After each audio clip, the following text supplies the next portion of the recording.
다니엘서 3장 14절로 18절까지 합독하겠습니다. 느부갓네살이 그들에게 물어 이르되 사드락 메삭 아벳느고야 너희가 내 신을 섬기지 아니하며 내가 세운 금신상에게 절하지 아니한다 하니 사실이냐?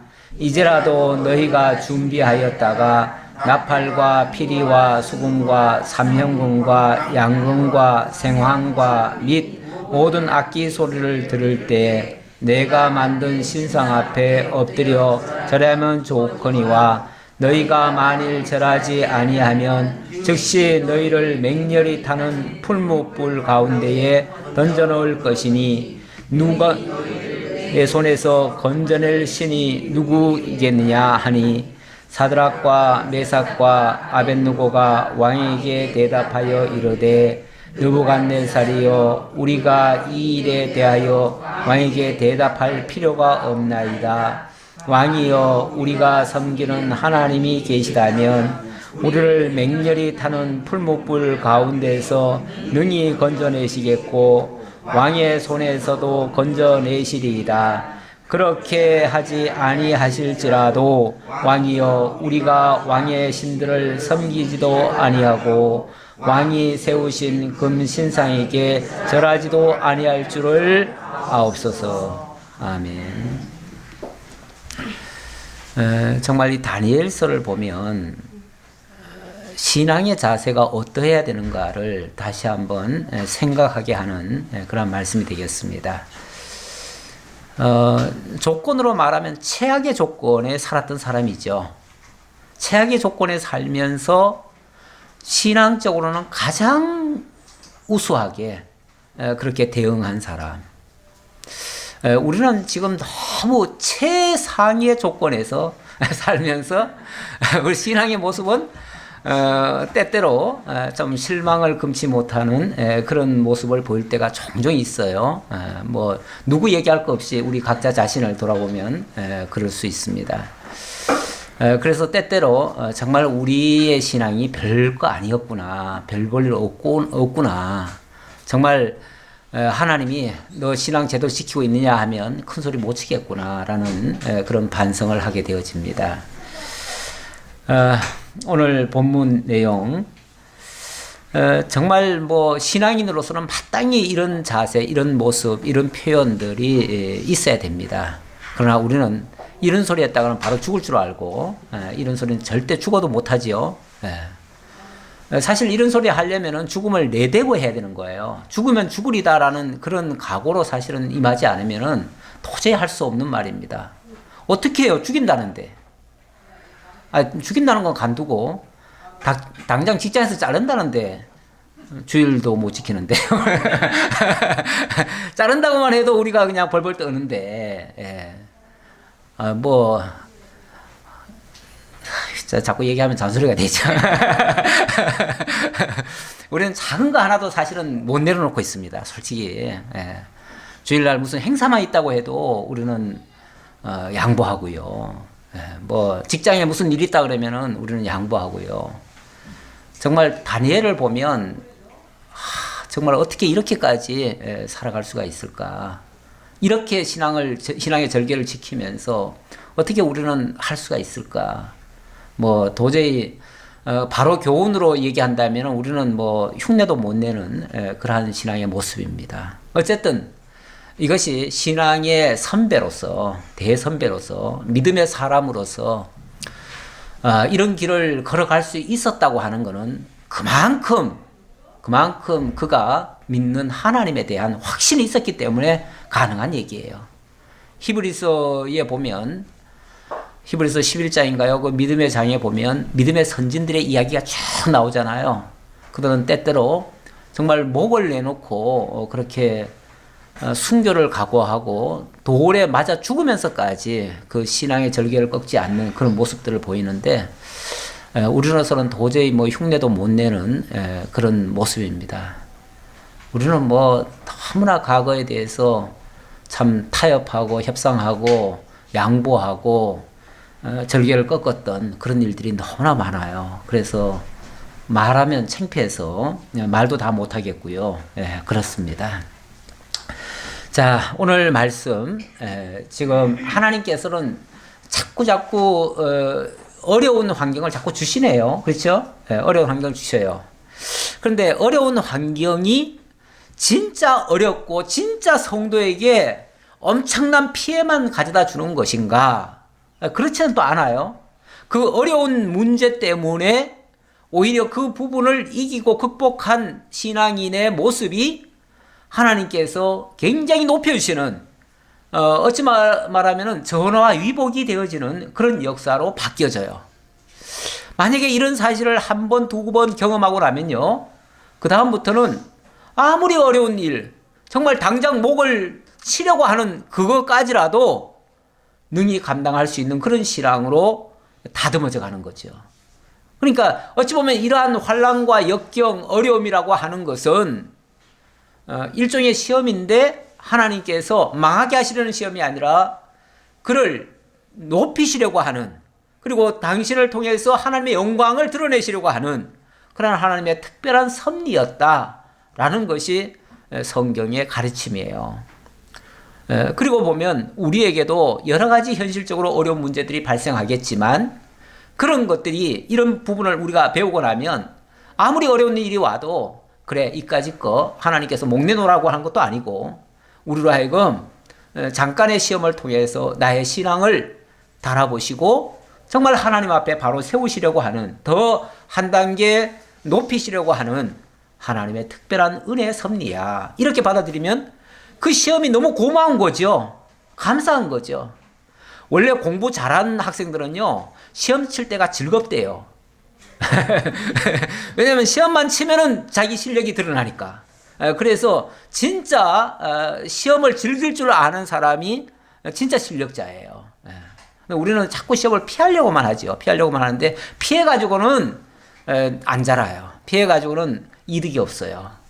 시험은 그냥 시험이 오라, 내가 달려가겠노라, 이런 각오를 해야 되는데 뭐 저부터 그렇게까지 못하니까 저도 큰 소리는 못 칩니다만은 어쨌든 우리가 그런 자세는 마땅히 돼야 된다라는 것을 또 강조해 드립니다. 자, 지금 본문은 다니엘이 큰 시험에 한번 걸렸었죠. 걸렸는데 그 시험을 통과하고 난 다음에 오히려 그 모든 지혜자들의 어른이 됐죠.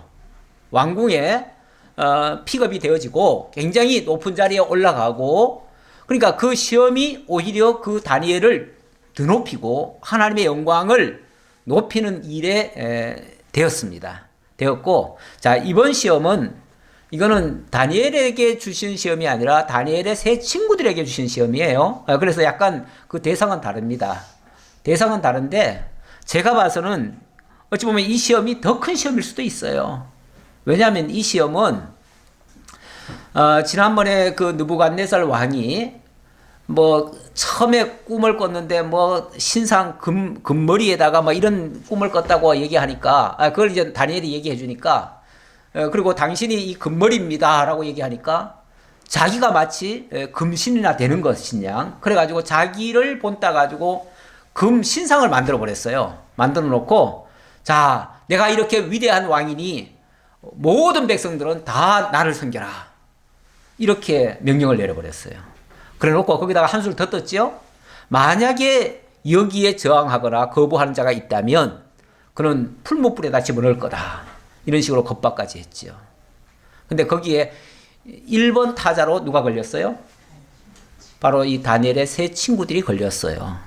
세 친구들이 지난번 사건을 통해서 조금 높임을 받았거든요. 그래서 방백들이 됐어요. 방백들이 되고 나니까 이 말을 따르지 않는 것이 바로 표시가 나버려요. 표시가 나니까 안 그래도 저 이방 민족이 이 바벨론에 와가지고 높은 지위에 올라가는 꼴이 정말 아주 싫거든요. 꼴 보기 싫거든요. 그런데 그런 모습이 딱 보이니까 바로 표적이 돼가지고 고발이 들어간 거예요.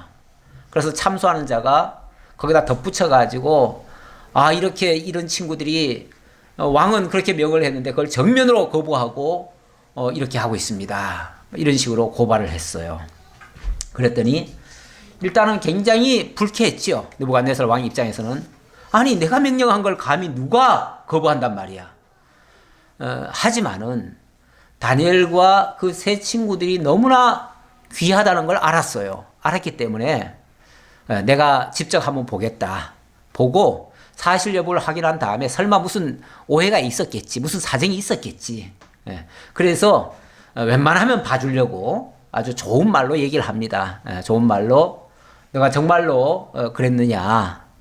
지금이라도 늦지 않았다. 지금이라도 네가 절만한다면 과거에 혹시 좀 실수가 있었더라도 내가 다 용서해 주마. 이렇게 지금 타이르는 장면이에요.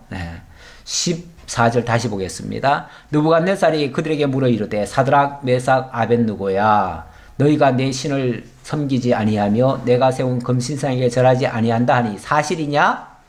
사실이냐? 이제 확인하는 거죠. 확인차 물었어요. 이제라도 너희가 준비하였다가 나팔과 피리와 수금과 삼연금과 양금과 생황과 모든 악기소를 들을 때에 내가 만든 신상 앞에 엎드려 절하면 좋거니와 너희가 만일 절하지 아니하면 즉시 너희를 맹렬히 타는 풀무불 가운데 던져놓을 것이니 능히 너희를 내 손에서 건져낼 신이 누구이겠느냐 하니 이거는요 지금 당장 하겠다는 게 아니고 아마 이런 행사를 이따끔 한 번씩 할 거예요. 뭐 한 달에 한 번씩 하든지 뭐 이렇게 이따끔 한 번씩 할 텐데 지금이라도 준비했다가 다음 기회는 꼭 해라. 그러면 봐주겠다 그 얘기예요. 그러니까 상당히 말미도 주고 어찌 보면 왕으로서는 자비를 베푼 거예요. 자비를 상당히 베풀었기 때문에 뭐 그 순간만 피하겠다고 하면요 얼마든지 아 예 그러겠습니다 하고 피하면 돼요. 근데 이 고지식한 친구들이 그 말에 협상을 합니까? 안 하지요. 안 해요. 안 하고 사드락과 메삭과 아벳느고가 왕에게 대답하여 이르되 느부갓네살이여 우리가 이 일에 대하여 왕에게 대답할 필요가 없나이다. 뭐 누구 말 맞다라 참 싸가지 없이 말을 해요. 왕을 향해서 내가 대답할 필요조차 없습니다. 필요조차 내가 느끼지 않습니다. 왜냐하면 너무나 지극히 당연한 얘기이기 때문에 누구 입장에서는요. 자기 입장에서는 지금 하나님을 믿는 사람이 아니 이런 일에 무슨 협상을 하고 여기에 무슨 뭐 이런다고 해서 하고 저렇게 저런다고 하느냐. 나는 하나님 믿는 사람인데 하나님 믿는 사람이 무슨 이러쿵저러쿵 타협의 여지가 있느냐 그 말이죠. 하나님을 믿는 사람은 사실 두 길이 없다는 거예요. 오직 한 길밖에 없다. 내가 갈 길은 하나님 섬기는 일밖에는 없다. 그게 우선이다. 그게 가장 먼저다. 세상에 황제께서 정말 대단하시고 온 세계를 주름잡는 그런 대왕이긴 하지만 저에게 있어서는 하나님은 오직 저 하늘에 계신 저 하나님밖에 없습니다. 저 하늘의 하나님이 그런 것을 금하시는데 내가 무슨 거기에 이러쿵저러쿵 무슨 타협을 하며 어떤 뭘 할 수가 있겠습니까? 여기에 대해서는 제가 대답할 것도 없습니다. 자 그런 식으로 표현을 했어요. 뭐 이 정도 얘기하면 엄청나게 화가 나지요. 근데 한술 더 뜹니다. 왕이여 우리가 섬기는 하나님이 계시다면 우리를 맹렬히 타는 풀무불 가운데에서 능히 건져내시겠고 왕의 손에서도 건져내시리이다. 근데 여기 표현이 참 하나님이 계시다면 이렇게 번역을 이렇게 해놓으니까 조금 별로 안 좋네요. 먼저는 그렇게 안 돼 있지 싶은데 혹시 먼저 성경 누가 가지신 분 있어요? 또 이럴 때는 또 아무도 안 가지. 먼저는 그렇게까지는 번역이 안 됐던 것 같아요. 지금 약간 번역이 별로 이쁘게 번역이 안 됐어요. 이거는 뭐 가정처럼 이렇게 얘기를 해놨는데 하나님 계시죠? 왜 안 계셔요? 혹시 안 계시더라도 뭐 이렇게 표현하는 건 좀 아닌 것 같아요. 왕이여 우리가 섬기는 하나님이 계시다면 하나님 계시죠? 계시기 때문에 뭐 이런 식으로 해야죠. 우리가 섬기는 하나님이 계신데 아니 당연히 그분이 살아계신데 그분이 살아계시면 우리를 맹렬히 타는 불 가운데서라도 능히 건져내실 거죠. 뿐만 아니라 왕의 손에서도 건져내실 겁니다. 이렇게 얘기하겠죠.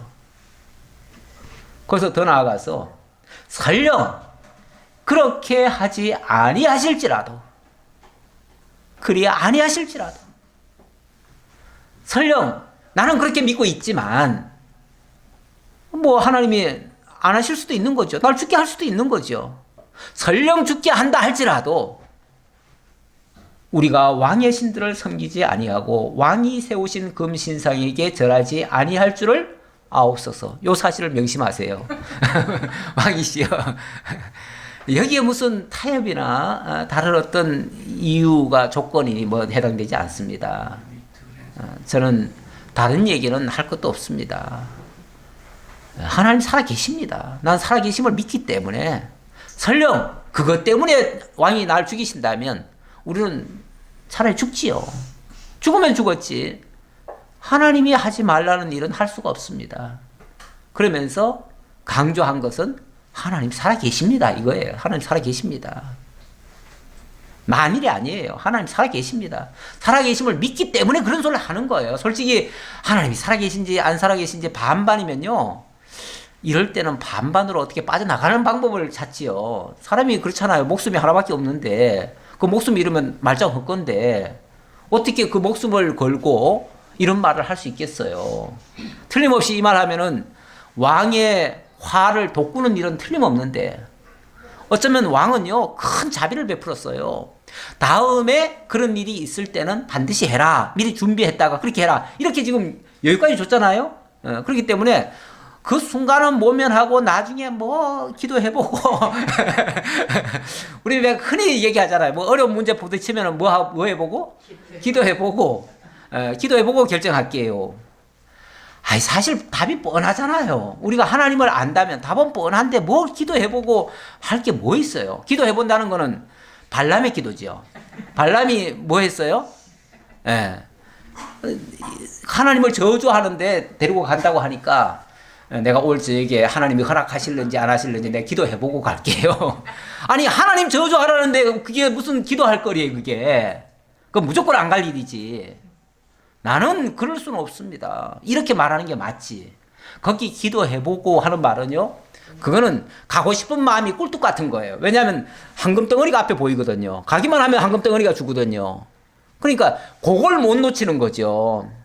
우리가 세상에서요, 우리를 정말 하나님께로부터 끌어내리기 위한 여러 가지 미끼들이 많이 던져져요. 마치 낚시꾼이 낚시 이렇게 내밀듯이 계속 우리 앞에 이렇게 달랑달랑거리고 있어요. 우리 그거 붙잡으면 그 황금덩어리가 내 거 되는 줄 알아요. 그런데 어떻게 그걸 안 먹냐고요. 먹지요. 먹기만 하면 되는데, 가시는 잘 뱉어내면 되는데, 이렇게 생각하는 거죠. 그런데 어김없이 걸리는 거죠. 어김없이 걸려요. 그건 못 빠져나옵니다. 이 덫인데요. 덫이라고 하는 거는 내가 피할 수 있는 게 아니에요. 모든 시험은 어찌 보면 덫 같은 게 있어요. 있는데, 자, 이렇게 말을 했더니 뭐 화가 얼마나 났겠어요. 그래서 19절에 느부갓네살이 분이 가득하여 사드락과 메삭과 아벳느고를 향하여 얼굴빛을 바꾸고 명령하여 이르되 그 풀무불을 뜨겁게 하기를 평소보다 7배나 뜨겁게 하라 하고 얼굴빛을 바꿨다. 조금 전까지는 자비의 마음으로, 사랑하는 마음으로, 정말 나의 좋은 친구처럼, 왜냐하면 그들에게 지혜가 있다는 걸 알았잖아요. 그래서 너무나 소중한 친구처럼 그들을 아껴서 말을 했는데, 아니 그런 식으로 정말 싸가지 없이 얘기를 하니까 도저히 얼굴색이 싹 바뀌는 거예요. 도저히 이거는 용납을 할 수가 없는 거예요. 네. 이건 완전히 왕권에 도전한 거나 마찬가지예요. 그래서 얼굴빛을 바꾸고 너무 화가 나니까, 평소 같으면요 설령 그런 죄를 저질렀으면 풀무불 속에다 집어넣으리라 라고 했기 때문에 그냥 풀무불에다 집어넣어라 이 정도 얘기하고 말아요. 그런데 성질나니까 뭐 해요? 풀무불을 뜨겁게 하기를 평소보다 7배나 더 뜨겁게 해라. 막 최대한 끌어올려라 그 말이죠. 너무 뜨겁게 풀무불은 다 아시죠? 예, 이렇게 옛날에 풍로 같은 걸로 이렇게 돌려가지고 뜨겁게 해가지고 달구는 건데 용광로지 한마디로 말하면 용광로. 지금 쇠를 녹이는 용광로. 예. 그런 곳을 평소도 쇠가 들어가면 쇠가 다 녹아버려요. 그런데 그걸 7배나 더 뜨겁게 하라고 했으니까 이게 무슨 부작용까지 나왔냐면 그 다음에 보니까 그 새 청년들을 집어넣으려고 던져 넣으려고 하던 사람들이 다 타 죽어버렸어. 얼마나 뜨거웠던지. 예. 군대 중 용사 몇 사람에게 명령하여 사드락과 메삭과 아벳누고를 결박하여 극렬히 타는 풀무불 가운데 던지라 하니라. 그러자 그 사람들을 겉옷과 속옷과 모자와 다른 옷을 입은 채 결박하여 맹렬히 타는 풀무불 가운데 던졌더라. 자, 던졌습니다. 뭐 왕의 명인데 뭐 어찌하겠어요. 그러니까 좀 기다려 주려고 했는데 너무 화가 나니까 지금 당장 죽여버려라. 그런 거예요. 왕의 명령이 엄하고 풀무불이 심히 뜨거움으로 불꽃이 사드락과 메삭과 아벳누고를 붙든 사람을 태워 죽였고, 그러니까 세 친구를 죽인 게 아니라 그들을 던져 넣으려고 붙들고 오는 사람들이 다 타 죽어버렸어요. 그러니까 던져주는 순간에 그들은 타 죽어버린 거죠. 그리고 이 세 사람 사드락과 메삭과 아벳누고는 결박된 채 맹렬히 타는 풀무불 가운데에 떨어졌더라. 그들은 이제 그 풀무불 속으로 던져졌어요. 여기서 살아나올 방법이 있겠어요? 없겠죠, 당연히. 뭐 들어가면 무조건 쇠도 녹는 판에 사람들이 어떻게 살겠어요. 그러니까 다 죽었다라고 생각하고 이제 다 끝났다라고 생각했죠. 다 끝났다라고 생각했어요. 그런데 정말 놀라운 일이 발생합니다. 24절.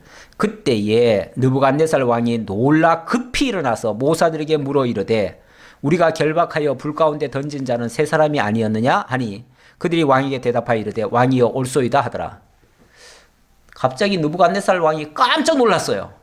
왜냐하면은 던져 넣으라 그랬는데 자기가 직접 너무 화가 나니까 자기가 직접 아마 그거를 형장에까지 가가지고 그거를 직접 지시했던 것 같아요.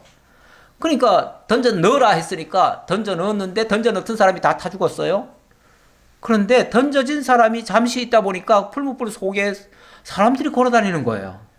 걸어다니는데 가만히 보니까 네 사람이에요. 세 사람도 아니고 네 사람이 걸어다녀요. 이게 무슨 일인가? 아니 그 안에 들어가서 사람이 살아있다는 것도 웃기는데, 웃기는 게 아니라 놀라운데 거기에 네 사람이 있다는 것은 더더욱 놀랄 일이죠. 또 이게 무슨 약물인가? 그래서 놀란 거죠. 그래서 사람들한테 물어본 거예요. 우리 틀림없이 너희들 틀림없이 3명 던져 넣었지? 라고 물어보니까 예 그렇습니다. 근데 왜 저기 4명이 있지? 너무 놀라운 거죠. 왕이 또 말하여 이르되 내가 보니 결박되지 아니한 4사람이 불 가운데로 다니는데 상하지도 아니하였고 그 넷째 모양은 신들의 아들과 같도다 하고, 분명히 다 묶어가지고 어디 피하지도 못하게 묶어가지고 던졌는데 놀라운 사실은 그 안에서는 다 자유롭게 활개를 치고 있더라는 거죠. 거기다가 3명만이 아니라 4명까지 또 1명, 분명히 던져놓은 사람 3명이 보이고 또 한 사람이 더 보이는데 이 사람은 모습이 그냥 사람 같질 않고 신들의 아들 같더라. 신들의 아들. 뭐 다른 성경에서는 그런 표현을 뭐 인자다 이렇게도 표현을 하죠. 인자다. 하나님의 아들 이렇게도 표현하고요. 결국 신들의 아들이라는 말은 하나님의 아들이라는 얘기죠. 자관 뭐 이 사람이 하나님을 제대로 알아서 이 말을 했는지 어쩐지 모르지만 자관 보통 사람은 아니다. 보통 사람은 아니고 아주 특별한 사람의 모습을 띤 사람 같기도 하고 아닌 것 같기도 하고 자관 그래서 신들의 아들이라고 표현을 한 거예요. 안 믿는 사람 눈에도 하나님이 보여주시려면 확실하게 이렇게 계시를 해 주십니다. 우리 하나님은 꼭 믿는 사람에게만 역사하시는 게 아니에요. 안 믿는 사람에게도 얼마든지 역사하실 수 있어요. 왜냐하면 안 믿는 자들을 통해서도 하나님은 영광 받기를 원하시거든요. 자, 그래서 느부갓네살이 맹렬히 타는 풀무불 아귀 가까이 가서 불러 이르되 지극히 높으신 하나님의 종 사드락 메삭 아벳느고야 나와서 이리로 올라오라 하매 사드락과 메삭과 아벳느고가 불 가운데에서 나온지라. 뭐 점점 우리는 놀라웠다고밖에는 말할 수가 없어요. 너무 놀랍고 너무 신기하고 그래서 정말 하나님의 아들이 저들과 함께 하심으로써 저들을 보호해 주셨구나. 저들이 하나님의 자녀들이구나 라는 걸 깨달은 거예요. 사실 하나님의 아들 뭐 이런 표현은 지난번 다니엘이 알려준 말입니다. 어쩌면 그렇죠? 다니엘이 왕에게 모든 것을 알게 하고 모든 역사를 하시는 분은 저 하늘에 계신 영원하신 그 하나님, 그분이 이 모든 역사를 하셨습니다 라고 미리 말한 바 있어요. 그러니까 아마 그 생각이 났겠죠. 나니까 지극히 높으신 하나님이 너희들을 이렇게 보호한 것 같으니까 너희들 거기서 다 나와라 이렇게 명을 했어요. 그랬더니 그들이 아무런 정말 머리털럭 하나도 타지 아니하고 걸어 나온 거예요. 총독과 지사와 행정관과 왕의 모사들이 모여 이 사람들을 본즉 불이 능히 그들의 몸을 해하지 못하였고 머리털도 그을리지 아니하였고 겉옷 빛도 변하지 아니하였고 불탄 냄새도 없었더라. 무슨 뭐 꿈 같은 이야기죠. 꿈 같은 이야기.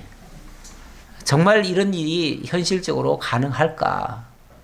그래가지고 이게 무슨 꿈속 이야기를 한 거 아닌가? 이렇게도 의심을 갖는 사람들이 있어요. 뭐 의심하려면은 뭐는 의심이 안 되겠어요. 하나님이 말씀으로 천지를 창조하셨다는데 어떻게 그게 믿어져요? 예수님이 다시 오신다는데 어떻게 그게 믿어져요? 그러니까 사람들이 그렇게 믿는 게 아니라 과학적으로 가능한 것으로 바꾸어서 해석을 하죠. 바꾸어서 해석을 하다 보니까 이스라엘 백성들이 홍해를 건넜다는 것은 물이 빠졌을 때에 지나간 거다. 이런 식으로까지 해석을 하고 그래서 한국에도 가끔씩 물 빠지는 데 있잖아요. 그래서 모세의 기적이 일어났다고 그렇게 얘기를 하는데 예. 아니 그런 식으로 그 얕은 곳을 이렇게 지나간 걸 가지고 얘기했다 그러면은 왜 거기에 그 애굽 백성들은 다 빠져 죽어? 말도 안 되는 얘기죠. 예. 뭐 이런 식으로 자꾸 그런 것도 타협이에요. 그런 것도 어찌 보면 해석도 자꾸 타협이에요. 예. 사실 지난 주간에 총회 목사님이 한 분 오셨어요. 오셔가지고 저하고 같이 저녁을 먹고 이제 우리 교회 이야기를 당신 나름대로 코치를 해주시더라고요. 이렇게 하면 부흥할 수 있다고. 부흥할 수 있다는 그 어떤 원칙을 쭉 얘기를 하시는데 첫째는 새벽 예배 해라. 두 번째는 11조 부활해라. 그리고 세 번째는 주일날 강론하지 말아라. 주일날 강론 설교하지 말아라. 주일날 제목 설교하라고 말이죠. 특히 오전에는 제목 설교해야 된다. 왜냐하면 초신자들이 많은데 초신자들 상대로 해서 강론 설교하면 그거는 교회 오지 말라는 얘기나 똑같다. 뭐 한편으로는 일리 있는 말씀도 꽤 있어요. 좋은 말씀도 많아요. 그게 일종의 타협 아닐까요? 약간의 타협이죠. 타협이에요. 왜냐하면 사람들이 다 싫어하니까.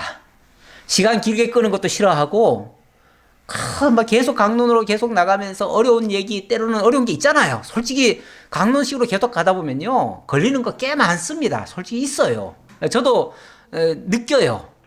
오늘은 저분한테 좀 걸렸겠구나. 왜냐하면 그렇다고 그걸 그러면 저분 생각하고 내가 오늘 얘기를 안 해야 될까? 그렇게 되면 또 제가 또 타협하는 거잖아요. 그래서 때때로는 눈을 지그시 감고 그분이 걸릴지라도 어쩔 수 없이 제가 증거를 할 때도 있어요. 경우에 따라서. 이거는 그럴 때는 정말 기도하는 마음에서 정말 하나님이 책임져 주시고 나는 그냥 있는 그대로 증거하겠나이다. 이런 각오로 사실은 증거하고 말지요. 그러다 보니까 어찌 보면 이 강론하는 것도 때때로는 전쟁이에요. 가끔씩은 느껴요. 전쟁 같은 느낌. 왜냐하면 안 듣겠다는 걸 자꾸 전하니까. 난 듣기 싫은 소리를 자꾸 하니까. 그러니까 영적인 지금 싸움이 있어요. 눈빛을 보면 약간의 싸움이 있어요. 그런데 때때로 제가 양보하고 싶은데도 제가 그걸 좀 참고 그냥 하는 거죠. 하는데 지나놓고 보면은 다 정말 살이 되고 뼈가 되고 유익하고 다 이득이 되는데 자꾸 그 순간만큼은 거슬리는 것들이 있을 수 있어요. 근데 그거는 어쩔 수가 없어요. 하나님의 말씀 전체가 그런 말씀이 만약에 좋은 말씀만 기록하려면 그런 말씀을 다 뺐어야 될 거 아니에요. 뺐었으면은 내가 하나님이 다 빼놨으면 내가 안 하겠지요. 근데 하나님이 다 기록해 놨으니까 나로서는 마음대로 뺄 수가 없는 거죠. 그런 식인데 어쨌든 우리가 자꾸만 현실에서 타협하려고 하는 신앙. 그러다 보니까 이런 시대 때는 이렇게 해야 된다. 저런 시대 때는 저렇게 해야 된다. 고지식하게 하면은 그렇게 고리타분하게 하냐고 이렇게 오히려 또 타박을 해요. 전에 굉장히 유명하신 목사님이 우리 총회에 와가지고 강론을 하신 적이 있어요. 특강을 했죠. 특강을 했는데 여름 수양 사경회 때 특강을 하셨는데 그때 뭐라고 그랬냐면은 막 주여 삼창하고 뭐하고 막 하더니만 당신 아버지도 시골에서 교회 목사래요. 목사인데 너무 고지식하게 그냥 성경을 갖다가 쭉 읽고 그리고 성경 풀어주는 그런 강론만 계속 한대요. 옛날 고신 쪽에 계셨던가 봐요. 그러니까 당연히 그러죠. 근데 우리가 듣기에는 우리말인데 이렇게 들리는데 자관 그렇게 고지식하게 하니까 생전교회가 되냐 이 말이에요. 안 된다는 거예요. 그러면서 이렇게 해야 된다 하고서 우리들한테 그걸 한 수를 가르치는 거예요. 당신은 그렇게 해가지고 자관 10만 명을 모았어요. 모았으니까 뭐 큰 소리 칠 만도 하겠죠. 이렇게 해야 목회 된다. 이렇게 안 하면 저렇게 고리타분하게 해가지고는 죽었다 깨어나도 200명밖에 안 된다 그러더라고요. 자기 아버지가 200명 목회를 한대요. 내가 봐서는 200명도 성공한 거 아니에요? 시골에서 200명이면 성공한 거 하잖아요. 그 사람 10만 명 목회자니까 그 사람 눈에는 너무 시답지 않게 보이는 거예요. 200명 목회가 일평생 해가지고 200명밖에 목회 못한 게 너무 시답지 않게 보이는 거예요. 예. 그러니까 그게 우습게 자기 아버지를 그런 식으로 까더라고. 그래서 참. 아니 근데 그 소리가 꼭 우리한테 하는 소리 같아요. 꼭 우리한테 하는 소리 같아가지고 뭐 이제 좀 그렇게 들렸는데. 아니 큰 교회 목회자들 눈에는 저 조그맣게 목회하는 사람들이 우습게 보일 거예요. 한심하고 왜 저렇게 답답하게 저렇게 고지식하게 저렇게 하느냐 싶은데 어찌 보면 신앙이라고 하는 건요 진짜 절개 같은 거예요. 이게 한번 타협하고 협상하고 양보하다 보면요 그 다음 무너지는 건 한순간이에요. 이게 세우기는 정말 거기까지 세우는 것도 너무 힘들게 사실은 세운 거 아니겠어요? 근데 그거 무너뜨리는 거는요 한순간이에요. 그리고 한번 무너지면은 그 다음에 다시 세우는 거는 더 힘들어요. 그래서 때때로 그 책임감을 가진 사람들은 이 협상을 안 하려고 하는 거죠. 약간 고지식하게 하는 거죠. 누가 봐도 좀 답답하게 하기는 해요. 제가 생각해도 제가 거꾸로 생각하면 맨날 저렇게 하는데 정말 힘들겠다 그런 생각 들긴 들어요. 그래서 어떨 때는 좀 안타까워요. 솔직히 여러분들이 조금 미안하기도 하고 제가 또 수완이 좋으면은 다 웃겨가면서 하면 좋겠는데 또 그것도 또 없고 그러니까 참 우리 교회 오시는 분들은 많은 희생을 치르고 있다 그런 느낌은 들긴 드는데 또 한편으로 생각하면 이게 하나님 앞에서 바르게 하는 거 아니냐라는 그 위안이죠. 자기 위안인지 몰라도 그 위안 가지고 그냥 계속 하는 겁니다. 자 오늘 그 새 친구들의 그 신앙의 모습이 바로 그겁니다. 지금 모든 조건은 협상해야 맞아요. 협상해야 맞는데 그러나 신앙은 지키는 게 또 맞잖아요. 지키는 게 왜냐하면 육신의 생명만 생각하면 협상을 해야 돼요. 근데 영원한 생명을 생각한다면 협상할 수 없는 거죠. 양보할 수 없는 부분이죠. 자 그렇게 해서 몇 절이죠? 23절. 28절. 느부갓네살이 말하여 이르되 사드락과 메삭과 아벳느고의 하나님을 찬송할지로다. 물론 엄청난 위기였고요. 정말 이거는 죽으면 죽으리다예요. 그야말로 죽으면 죽으리다. 죽으리다라고 결심하고 그리 아니하실지라도라는 말은 그거 아니에요? 내가 죽으면 죽는다. 만약에 하나님이 나 안 살려주시면 죽는 거죠. 어쩔 수 없이 죽지요. 그러나 나는 하나님 안에서 영원히 살 것이다. 내가 육신이 죽으면 하나님 안에서 영원히 살 것이다라고 하는 이 믿음 때문에 협상을 안 한 거죠. 타협을 안 본 거죠. 그래서 정말 자기는 어찌 보면 그 불구덩이 속에 들어졌다는 거는 죽은 거예요. 죽은 건데 하나님이 다시 부활시켜 준 거나 마찬가지인 거예요. 자, 이 모습을 통해서 느부갓네살이 깨달은 거, 바로 사드락과 메삭과 아벳느고의 하나님을 찬송할지로다. 그가 그의 천사를 보내사 자기를 의뢰하고 그들의 몸을 바쳐 왕의 명령을 거역하고 그 하나님 밖에는 다른 신을 섬기지 아니하며 그에게 절하지 아니한 종들을 구원하셨도다. 비록 자신은 하나님을 안 믿었지만 그러나 정말 그 세 친구들과 함께 하신 그 하나님은 너무 분명하잖아요. 그건 뭐 자기가 눈으로 목도한 바잖아요. 그들의 천사, 더군다나 거기에 한 사람이 더 있었다고 그랬잖아요. 한 사람이 더 있어가지고 그 사람이 결국은 보호해줬다는 뜻인데 그게 바로 그의 천사들 아니냐. 그의 천사라는 표현은요, 이 천사라고 하는 개념은 원래 보내진 자예요. 앙겔로스라고 하는 건데 그게 그냥 보내진 자예요. 그러니까 하나님께로부터 보내진 자가 그들을 보호했다. 그런 의미에서의 천사라고 표현한 거예요. 아까는 아들이라고도 표현했잖아요. 근데 그 정체는 우리가 봤을 때는 그냥 단순한 천사가 아니라 정말 하나님의 아들일 수도 있는 거죠. 하나님의 아들이라면은 물론 뭐 육신을 입고 이 땅에 오신 예수 그리스도가 아니라 그 예수 그리스도를 예언하기 위해서 보내진 자, 뭐 천사의 모습으로 왔을 수 있지요. 예. 그 모습은 뭐 어찌할지라도 분명히 사실 우리 주님이 계시적으로 보여줄 때는 2000년 전, 지금으로부터 2000년 전 처녀의 몸에서 태어나서 우리 곁으로 왔지만은 그 이전에도 분명히 함께 하신 장면은 여러 군데가 나옵니다. 구약성경에 보면 여러 군데 나와요. 그 대표적인 것이 그 삼손의 아버지 마노아 때 그때 정말 하나님의 아들 같은 모습으로 나타난 적도 있어요. 그런 부분이 여러 군데가 나옵니다. 자, 계속 봅시다. 그러므로 내가 이 조서를 내리노니 각 백성과 각 나라와 각 언어를 말하는 자가 모두 사드락과 메삭과 아벳느고의 하나님께 경솔히 말하거든 그 몸을 쪼개고 그 집을 걸음터로 삼을지니 이는 이같이 사람을 구원할 다른 신이 없음이라 하더라. 세상에 그 황제의 명으로 복음이 증거되네요. 네. 하나님의 살아계심이 온 천하에 증거되네요. 정말 놀라운 일이죠. 우리 하나님이요, 복음 전하려고 하면 꼭 믿는 사람만 통해서 전하지 않아요. 때때로는 믿지 않는 사람의 입을 통해서도 증거할 수가 있습니다. 제가 초기에 중국 선교 갔을 때 그때 공산당 당원의 아내가 그 성경 공부하러 왔어요. 왔는데 원래 공산당은 신앙을 가지면은 그날로 바로 해지가 됩니다. 공산당에서 쫓겨나요.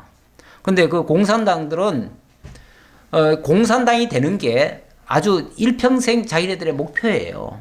그래서 수단 방법 안 가리고 공산당이 돼야 출세하는 거예요. 중국에서의 모든 출세의 지름길은 공산당이 되는 것부터 시작해야 돼요. 그렇지 않으면 평생 그냥 일반 노동자밖에 안 돼요. 노동공밖에 안 돼요. 그런데 그렇게 좋은 자리에 올랐는데 그 부인이 예수를 믿는 거예요. 예수를 믿는데 예수 믿고 그거를 은연중에 그 남편에게도 전해요. 전하는데 그 남편이 몰래 도와줘요. 그래가지고 사실 복음 전할 때 처음에 초기에 상당히 좀 수월하게 보호를 좀 받아가면서 이렇게 한 적이 있었습니다. 나중에는 어떻게 됐는지 몰라요. 내가 장소를 옮기는 바람에 몰랐는데 우리 하나님이요 곳곳에 그 돕는 자들의 손길을 믿지 않지만 자기는 안 믿어요. 자기는 안 믿지만 그 사랑하는 아내가 믿는 하나님이니까 자기도 도와준다 이런 식이죠. 그러면서 도와주는데 안 믿는 사람을 통해서도 때때로 놀라움의 역사를 일으키십니다. 하나님이. 특히 우리는 하도 지금 복음이 만연돼 있다 보니까 여기서는 그런 이적 같은 모습이 잘 안 보여요. 근데 정말 복음의 불모지 같은 곳에서는요 지금도 그런 역사들이 가끔씩은 나타납니다. 그래서 정말 놀라운 얘기들을 저는 몽골 안 갔는데 그때 저하고 같이 갔던 사람이 두 패로 나눠가지고 한 패는 쉽게 말하면 몽골로 들어가고 우리는 심양에 있었는데 몽골로 들어간 사람이 너무 놀라운 걸 봤어요. 한 마을의 사람들이 그 놀라운 역사로 한꺼번에 전부 다 예수를 믿게 되는. 처음에는 그 복음을 들을 때에 복음을 아무도 전해주지 않았대요. 아무도 전해주지 않았는데 어쩌다가 홍콩에서 들려오는 그 복음을 들은 거예요. 라디오를 들은 거예요. 라디오를 들었는데 그거를 몰래 이불 밑에 들어가 가지고 숨어서 그걸 들었대요. 근데 이상하게 어떤 한 사람이 방에만 들어가면 처박혀 가지고 나오질 않으니까 하도 궁금해 가지고 딴 사람이 이렇게 문을 열어보니까 뭐 이불 속에 들어가서 뭘 하고 있어. 근데 뭘 가만히 보니까 뭘 아주 좋은 소리를 듣고 있어. 그래서 옆에서 몰래 듣다가 그 사람도 예수를 믿게 된 거예요. 그래가지고 그 마을 사람들이 그 소문이 퍼져가지고 전체 마을 사람들이 다 예수를 믿게 된 거예요. 그래가지고 예배당을 세우고 막 그런 일이 발생했어요. 그래가지고 그때 굉장히 감동을 우리도 받았었는데 우리 하나님 안 믿는 사람들에게도 이런 역사들을 종종 합니다. 종종 하는데 지금 여기도 틀림없이 그렇게 하나님이 놀라운 역사를 하셨다. 그렇게 해서 어떻게 하는가? 결론은 왕이 드디어 사드락과 메삭과 아벳느고를 바벨론 지방에서 더욱 높이니라. 결국 하나님이 더 높여주려고 그리고 하나님 영광 찬양 받으시려고 이 역사 하신 겁니다. 사실 그 포로민들이 적진에 가가지고 그냥 잡혀 있으면요 아무도 안 알아줍니다. 그렇죠? 뭐 사는 거야 어떻게 해서 살겠지요. 그러나 그 민족이 보호를 받으려면 이렇게 두각이 드러나야 됩니다. 물론 그 두각 드러난 것 때문에 지난번에 시기도 좀 받았지만 그 시기를 받으면 더 드러나는 거예요. 어려움을 당하면 또 더 드러나는 거예요. 이렇게 포로민으로서 적국에 가가지고 하나님이 계속 들춰내시는 역할을 합니다. 그리고 보호를 하십니다. 나중에 가면은 이제 에스더서 같은 데 가보면은 나중에 유다 지파에서 왕비까지 되잖아요. 왕비까지 되어지고 정말 나중에는 유다 민족을 제거하려고 했던 하만의 그 자녀들을 하만의 그 아말렉 족속들을 다 진멸시키는 적진에 가서도 하나님의 대적을 진멸시키는 이런 일까지 하잖아요. 우리 하나님이요 어디서든지 일하시려면 얼마든지 일하실 수 있는 분이셔요. 환경이 나빠서 못한다 이것도 거짓말이에요. 거짓말이에요. 하나님은 모든 환경과 조건을 초월하셔서 당신이 원하시는 뜻을 이루어내시는 분이에요. 거기에 우리가 쓰임을 받으려면 우리가 신앙을 지킬 때 쓰임 받을 것이고 우리가 만약에 그 환경에 자꾸만 굴복을 하고 그 조건에다가 자꾸 맞춰버리면 그러면은 그 환경대로만 가는 거예요. 그 조건대로만 가는 거예요. 그러니까 역사가 없는 거죠. 아니 그 환경대로 가는데 무슨 역사가 있겠어요. 그냥 타협했는데 타협하면 원래 역사가 없는 거예요. 지금 우리 같은 때는 이 대한민국에는 역사가 많이 부족한 것은 그런 믿음이 사실은 좀 부족하기 때문에 그렇게 자꾸 현실에 타협하기 때문에 그렇다라고도 볼 수 있습니다. 자, 4장으로 넘어갑니다. 4장부터는 바벨론 제국에 대한 계시의 말씀인데요. 이 바벨론의 쉽게 말하면 운명이에요. 바벨론의 운명이 어떻게 될 것인가에 대한 것을 하나님이 보여주는 거예요. 환상으로 보여주는 거예요. 그래서 4장에서는 이 느부갓네살이 두 번째 꿈을 꾸는 장면이 또 등장을 합니다.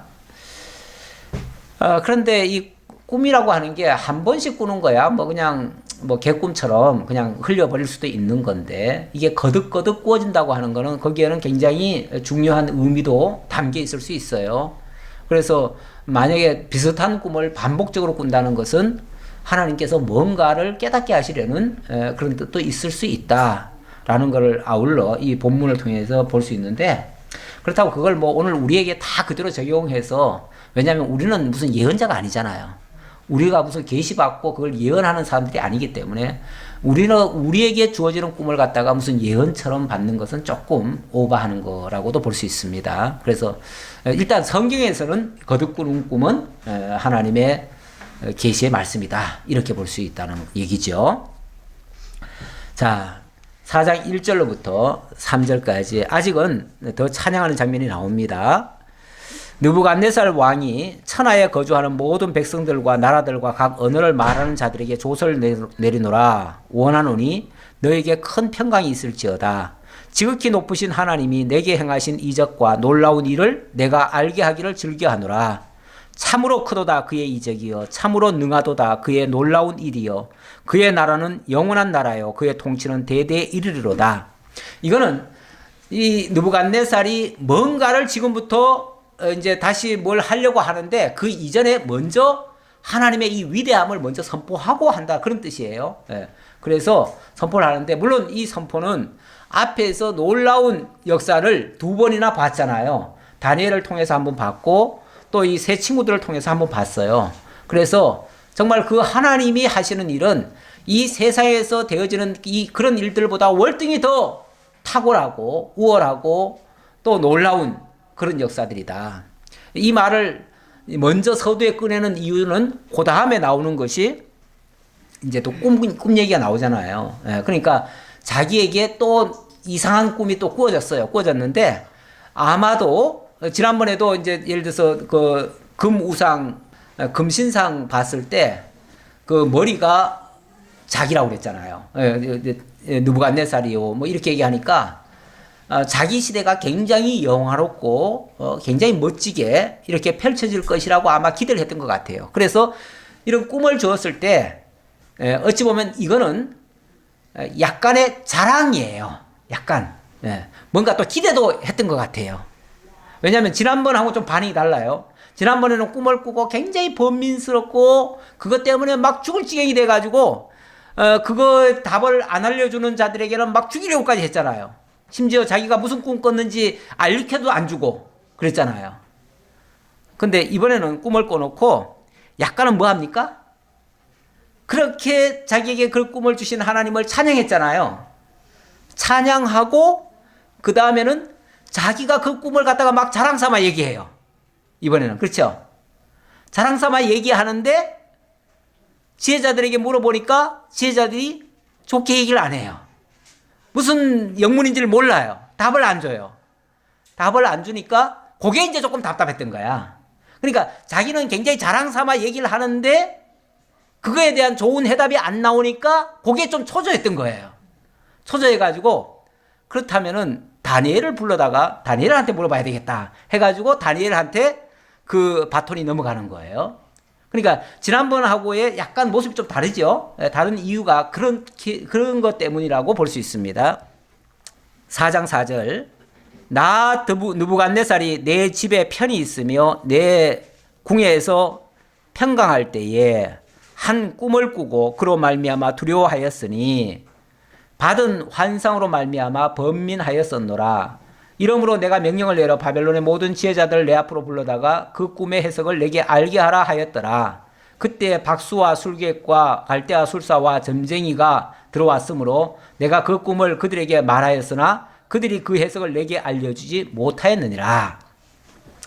자, 이번에는 자기가 그 꿈을 말했다잖아요. 그렇죠? 말을 했는데도 답을 줘야 못 줘요? 못 줘요. 뭐 몰라서 못 줬는지 어째서 그런지 몰라도 좌우간 답을 안 줬어요. 안 주니까 그게 고민이었던 거예요. 그래서 그 후에 다니엘이 내 앞에 들어왔으니 그는 내 신의 이름을 따라 벨드사살이라 이름한 자요.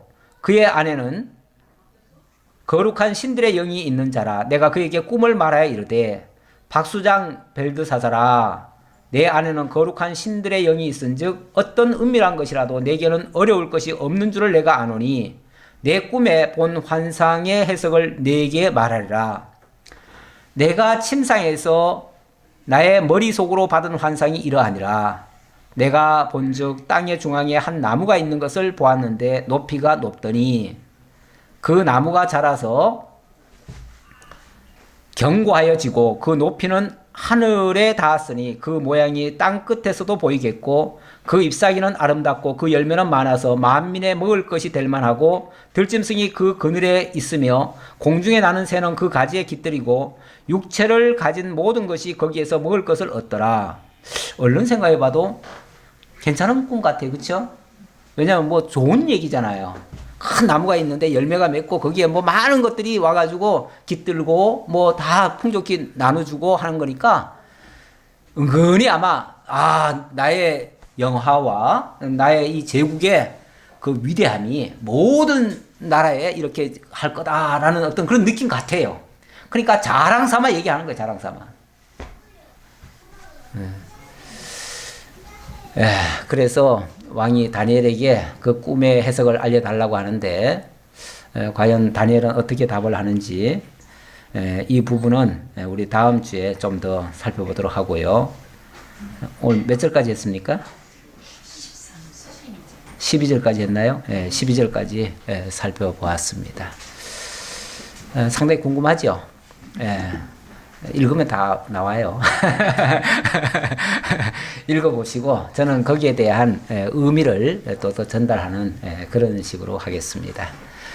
기도하겠습니다. 아버지 하나님 감사합니다. 우리에게 정말 하나님의 살아계심을 구구절절 성경은 증거하고 있습니다. 하나님 살아계신 증거를 여러 모양으로 보여주고 있고 알려주고 있습니다. 꿈과 환상으로도 때로는 사건으로도 어떤 역사로도 하나님 다 보여주고 계십니다. 하나님 틀림없이 살아계신데 우리는 자꾸만 이 현실과 타협하고 세상이 두려워하고 세상 것 때문에 우리도 망하는 줄 알고 같이 두려움에 휩싸일 때도 있습니다. 어리석은 생각들을 하지 말게 하시고 오직 하나님만 의지하고 하나님이 인도하신다면 그 어디라도 갈 수 있는 우리의 굳건하고 담대한 믿음 그리고 타협하지 않는 신앙 정말 주님만을 붙잡는 그러한 신앙들 다 될 수 있도록 함께 해 주옵소서. 또 한 주간 살아갈 때 하나님 승리하고 돌아와서 하나님께 영광 돌리는 저희의 신앙이 될 수 있도록 함께 해 주옵소서. 예수님의 이름으로 기도하옵나이다. 아멘.